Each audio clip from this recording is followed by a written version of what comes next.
So if you could just go through the changes that you've seen in India, and what were the sort of learnings and the changing in strategy that you had to do as a result of that. Premiumization. And again, as you rightly pointed out, right, premiumization is definitely something that has happened for quite some time in India. And this is really at the heart of Pernod Ricard. This is what we are known for in the market as well, and this is what we believe we brought as a differentiation in the market many years ago. And India is not an easy market, as you know.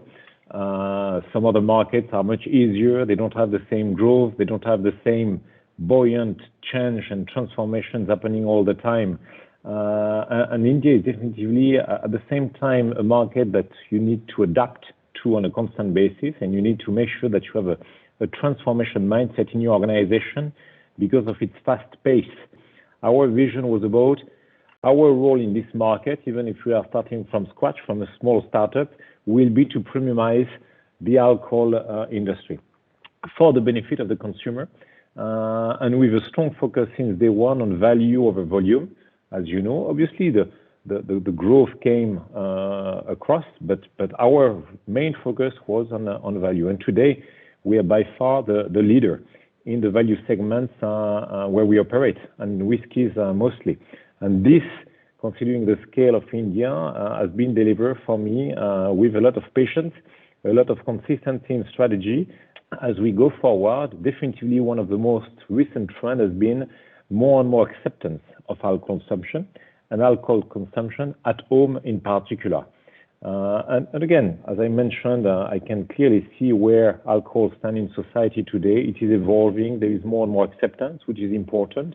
And we are totally advocating premiumization, but not just for the sake of premiumization. We are advocating premiumization because of drinking quality product is much better. Drinking less, but focus on quality is where we want to bring the experience to the consumers, and that's the most important piece as far as our role in the Indian market. India is pushing a lot on the whole theme of Make in India, and Yep.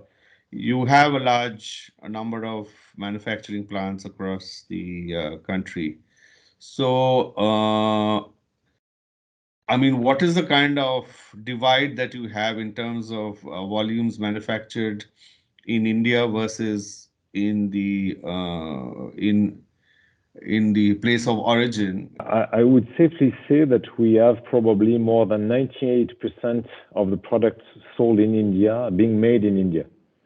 Okay. 98 to 99%. So it's a massive skew towards Indian product or Indian-made product.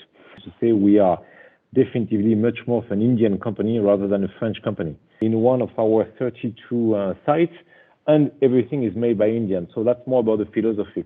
So it's massively skewed towards Indian product. We have the entire process that is made in India. So within the product, same thing, you would have a significant, let's say around the 90+%, depending on the brand, with raw material from India. So do you also see that eventually you will manufacture wine and gin in India also, rather than importing it? For sure. No, it's totally part of the agenda, and I cannot give you any timing as far as this is concerned, but definitely it's on the agenda. Gin is easier from a production process perspective, and again, Right. we did do it in the past. We just stopped because it's a brand and probably the timing was not great. If you look at a sort of 5-year period from now, or basically 2030, Yeah. how big is the Indian market going to be? So we are number 3 today in the world. So India is our third largest operation as we speak. So it's already pretty sizable for Pernod Ricard, and you know Pernod Ricard is the number 2 player in wine and spirits. So you can imagine that yes, it's definitely a sizable operation as we speak.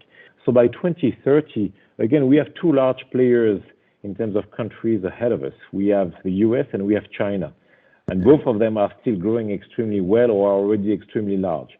So in my view, by 2030, we will be debating around who's number 2. And I expect India to be still in the fight of number 2 as far as our global operations are concerned. Okay, great. Wonderful. Thank you very much. Thank you. Yes, thank Thanks you a lot. very much, Surajeet. Thanks. Goodbye. If you like this video, share it and subscribe to Business Standard. For more news, views and insights, log on to www.business-standard.com. Do also follow us on YouTube, Twitter, Facebook, Instagram, Telegram and LinkedIn.